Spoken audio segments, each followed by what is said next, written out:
वह समस्या बनते जा रहे हैं। क्यों? क्योंकि पेशेंस की बहुत कमी हो गई है सभी दोनों ही पक्षों में, वर और वधू पक्षों में। इस वीडियो को स्किप मत करिएगा, आगे समाधान भी दिए गए हैं तो पूरा सुनिएगा। मेरे मन में यह प्रश्न आता है कि क्यों विवाह समस्या बनते जा रहे हैं। अभी भोपाल में तथा कुछ समय पहले ग्वालियर में युवा बहुओं ने अपनी जीवन लीला को समाप्त कर लिया, जबकि दूसरा पक्ष हत्या की आशंका जता रहा है। अब यह हत्या है या आत्महत्या, यह तो जांच का विषय है पुलिस के द्वारा।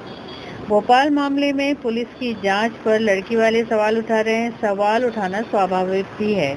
उसका कारण है कि पुलिस जांच में बहुत विलंब कर रही है। क्रिमिनल केस में लंबित कार्रवाई ना हुई तो केस की आधी जान तो वैसे ही निकल जाती है, और एविडेंस अगर नष्ट होना शुरू हो जाते हैं और अगर कुछ जान केस में रही तो डिफेंस लॉयर केस लंबा खींचकर केस को वैसे ही बेदम कर देता है। फिर क्या बचता है? एक युवा शिक्षित लड़की जो विवाह के बंधन में बंधती है और एक ड्रीम वर्ल्ड में कदम रखती है, जैसे कि बड़े अरमान से रखा है कदम तेरी दुनिया में, पहला कदम है पहला कदम। पर होता क्या है?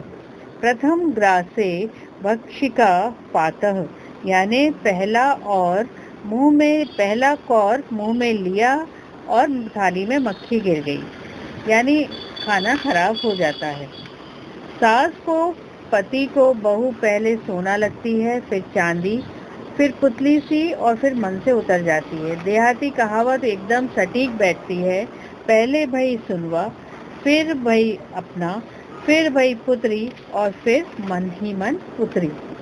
आप किसी भी जिले के फैमिली कोर्ट में चले जाइए, वैवाहिक मामलों का मेला लगा हुआ है। वकीलों की तो चांदी है। 90% मामले तलाक, हत्या, आत्महत्या और शादी विवाह का टूटना इन्हीं के होते हैं। मेरा अनुभव 50 वर्ष का है विधि क्षेत्र में, और कानून की तो बात हम बाद में करेंगे।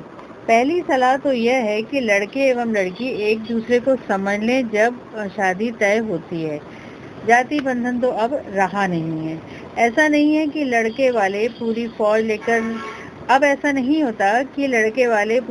लेकर लड़की वाले के घर जाएं, देख सुनकर पार्टी उड़ाकर वापस चले आएं, फिर दूसरी लड़की देखें, फिर तीसरी लड़की देखें। आजकल ये सिस्टम खत्म हो गया है। इस फौज में ये जो फौज जाती थी पहले, उसमें एक भाभी और एक चाची जरूर होती थी जो जेम्स बॉन्ड बनकर सारा निरीक्षण करती थी, फिर वॉशरूम या बाथरूम के बहाने पूरा चेक कराती थी कि अंदर क्या माहौल है, तो कुछ समझ में आ भी जाता था। परंतु अब ऐसा नहीं है। लड़की वाले सब समझते भी थे और मुस्कुराते हुए रह जाते थे। ये अच्छा भी उस वक्त अच्छा नहीं लगता था, पर अब लगता है कि पूरा जांच पड़ताल कर ही लेना चाहिए। पहले लड़के या लड़की को शिक्षा डिग्री के कारण बुलाकर देखने को कहें, ये हमेशा करना चाहिए। इसमें कोई बुरा नहीं मानना चाहिए। आजकल फर्जी डिग्री बाजार में बहुत उपलब्ध है। यदि इससे भी किसी को बुरा लग रहा है तो वहाँ तो विवाह करना ही नहीं चाहिए। दूसरा, अगर लड़का नौकरी पेशा है या लड़की नौकरी पेशा है तो उसके वेतन, व्यवहार आदि की जानकारी उसके कार्यालय से जाकर साथियों से अवश्य लेना चाहिए। लोग प्रायः अपना वेतन या पद बढ़ा चढ़ाकर बताते हैं। मेरा खुद का एक्सपीरियंस है कि एक कंपनी में काम करने वाली लड़की जो स्वयं को इंजीनियर बता रही थी, और जब जाकर पता किया तो वो मात्र उस कंपनी की रिसेप्शनिस्ट निकली। इसलिए और तीसरा, महज सुंदरता के दिखावे में नहीं पड़ना चाहिए। आजकल ब्यूटी पार्लर में टुन को भी ऐश्वर्या राय बना दिया जाता है। वास्तव में सौंदर्य तो मन का होता है, व्यवहार का होता है, कर्म का होता है। यदि आप पार्टी गर्ल के हिसाब से शादी कर रहे हैं तो चूल्हा चक्की भूल जाएं, क्योंकि अगर आप चूल्हा चक्की उससे उम्मीद रखेंगे तो वो आपको ही चक्की पिसवा देगी। लड़का व्यापारी है तो उसके पहले आपको श्योर होना चाहिए कि वो कितना कमा लेता है, क्या वो 2 से 3 लोगों का खर्च उठा सकता है, आगे जब बच्चे होंगे तो क्या वो उनका खर्च उठा पाएगा, क्या उसका व्यापार सही है। यहाँ पर तुलसीदास जी की मुझे एक चेतावनी याद आती है, तुलसी गाय बजाए के देत काट के पाए, फूले फूले बेभिरे होत हमारे ब्याह। और अगर ये सब संभव नहीं हो रहा है तो व्यर्थ गृहस्थी के जंजाल में ना फंसें। विवाह के समय दी जाने वाली गिफ्ट की सूची को बनाकर एक दूसरे को दें और हस्ताक्षर भी कराएं। यह डाउरी प्रोहिबिशन एक्ट 1961 में दिया हुआ है। इसका तो जरूर पालन करें, तो दहेज मांगने के आरोप से बच जाएंगे। इसी प्रकार बहुत सारे जो वैवाहिक समस्याएं हैं उन पर हम आगे ज़रूर चर्चा करेंगे। परंतु अगर आपको